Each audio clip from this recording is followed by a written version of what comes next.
मंडळी, आपले घर आपले किचन या चॅनलमध्ये तुम्हा सगळ्यांचं मनापासून स्वागत आहे। तर आपण आजच्या व्हिडिओमध्ये पाहणार आहोत जी की आता 8 ते 10 दिवसावर नागपंचमी हा सण आलेला आहे।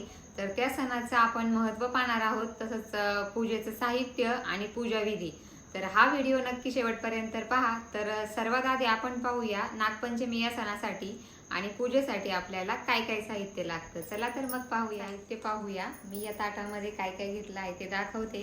तर असं तांब्याचं, पितळेचं किंवा स्टीलचं ताट घेतलं तरीही चालेल।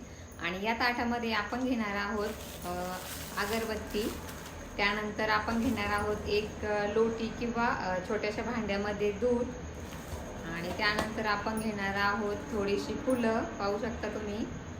तर तुम्ही कोणतीही फुलं तुमच्या आवडीनुसार घेऊ शकता। त्यानंतर आपल्याला लागणार आहे तुपाचा दिवा, तर तुपाचा दिवाही घ्यायचा आहे। आणि त्यानंतर आपल्याला लागणार आहेत अक्षदा, पाहू शकता तुम्ही। आणि त्यानंतर आपण घेणार आहोत काही फळं, तुमच्या आवडीनुसार आपण फळं घेऊ शकतो। 2 घेतली तरी पुरेशी आहेत आणि 5 असेल तर अतिउत्तम। आणि त्यानंतर सर्वात महत्त्वाचं घ्यायचं आहे आपल्याला, जे की हळदी कुंकू, पाहू शकता तुम्ही हे। आणि हे आपल्याला हे सर्व साहित्य आपल्याकडे घरामध्ये तर एकदम सहजच म्हणजे असतं। आणि यामध्ये सगळ्यात महत्त्वाचं आणखीन एक पदार्थ राहिलेला आहे, जो की अजूनपर्यंत बाजारात विकण्यासाठी आलेला नाही, कारण 8 ते 10 दिवस बाकी आहेत। 2 ते 3 दिवस आधी हा पदार्थ विकण्यासाठी बाजारात येतो किंवा दुकानात येतो। तर तो पदार्थ आहे ज्वारीच्या लाह्या। हे तुम्हालाही माहीत असेल, तर त्या खूप महत्त्वाच्या असतात। आणि ज्वारीच्या लाह्या नागपंचमीच्या दिवशी त्या लाह्यांना खूप महत्त्व असतं।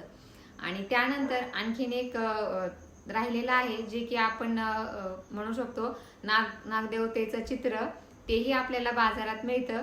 तर आपण तेही आणायचं आहे आणि घरात त्याची पूजा करायची आहे। आणि जर शक्य असेल, शहरामध्ये शक्य नाहीये, पण म्हणजे ग्रामीण भागामध्ये ते सहज शक्य होतं, तर बायका सर्व मिळून वारुळाला जातात आणि तर ती पूजा म्हणजे एकदमच छान। पण शहरामध्ये वारुळ तर भेटणं थोडंसं कठीण असतं, तर आपण ती पूजा घरी केली तरीही चालते। नागदेवतेचं चित्र आपण एखाद्या भिंतीवर चिटकवायचं किंवा फ्रेममध्ये लावून पाटावर ठेवूनही आपण त्याची पूजा करू शकतो। तर एवढं सगळं साहित्य लागतं।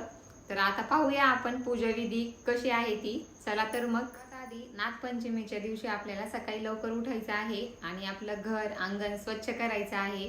तसंच रांगोळी, सडा हे सर्व करायचं आहे। त्यानंतर आपण आंघोळ करून स्वच्छ कपडे घालायचे आहेत आणि पारंपरिक पद्धतीने तर नक्कीच तयार व्हायचं आहे। तर कारण की नागपंचमी हा सण लेडीजमध्ये तर खूपच आवडीचा असतो, कारण लेडीज आणि साडी, मेकअप हे तर सर्वांना खूपच आवडतं। तर नक्की आपल्या पारंपरिक वेशभूषेमध्ये तयार व्हा।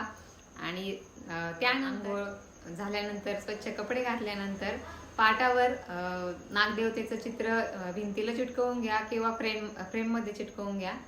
तर त्यानंतर पाटासमोरही छान अशी रांगोळी काढायची आहे। आणि नंतर सर्व पूजेचं साहित्य एका ताटामध्ये घेऊन आपल्याला पूजा करण्यासाठी बसायचं आहे। तर सर्वात आधी नागदेवतेच्या फ्रेमला किंवा चित्राला आपण हळदी कुंकू लावून घ्यायचे, फुलं वाहून घ्यायचे आहेत, दिवा, अगरबत्ती हे सर्व लावून घ्यायचं आहे। आणि त्यानंतर आपल्याला नैवेद्यही दाखवून घ्यायचा आहे। तर पुरणपोळीचं नैवेद्यही करतात काही ठिकाणी, आणि काही ठिकाणी नागपंचमीच्या दिवशी म्हणजे गॅसवर तवा वगैरे ठेवत नाही। काही ठिकाणी अशी पद्धत आहे आणि काही ठिकाणी नाही पद्धत। तुमच्याकडे ही पद्धत आहे की नाही नक्की कमेंट करून सांगा। तर महाराष्ट्रातल्या काही ठिकाणी नैवेद्य हे उकडूनही केले जातात। आणि म्हणजे जे की तुम्हालाही माहीत असेल, तर तुमच्याकडे जो नैवेद्य बनतो त्या दिवशी तो नैवेद्य आपल्याला आणि मग नैवेद्य ठेवल्यानंतर आपण मनापासून नागदेवतेला प्रार्थना करायची आहे की हे नागदेवता, जसं इथून मागचे सर्व वर्ष चांगले गेलेले आहेत, तसे इथून पुढचेही सर्व वर्ष माझ्या कुटुंबासाठी आणि माझ्या परिवारासाठी एकदम चांगले जाऊ दे, आमचं सर्व संकटांपासून संरक्षण कर, ही प्रार्थना आपल्याला करायची आहे। तर अशा प्रकारे एकदम सोपी आणि साधी पूजा विधी आहे। तर तुमच्याकडे कशी पूजा करतात हेही मला नक्की कमेंट करून सांगा। तर आता आपण पाहूया नागपंचमीचे म्हणजे त्या दिवसाचं महत्त्व काय आहे ते मी थोडक्यात सांगणार आहे। पंचमी हा सण हिंदूंचा पारंपरिक सण आहे. तर हा सण आपण श्रावण महिन्यामध्ये साजरा करतो. तसेच या सणाला म्हणजे शेतकरी बांधव पण खूप मानतात, कारण की साप हा शेतकऱ्यांचा मित्रच असतो. कारण की उंदीर आणखीन काही छोटे प्राणी हे शेताचं नुकसान करत असतात, तर साप त्यांचा नायनाट करतो. म्हणून सापाचंही शेतकऱ्याच्या जीवनामध्ये महत्त्व आहे. पण ते थोडक्यात आपण सापाला घाबरतो पण आणि सापाचा उपयोग पण आहे. तर नक्की हा व्हिडिओ आवडला असल्यास लाईक शेअर करा, चॅनलला सबस्क्राईब करा.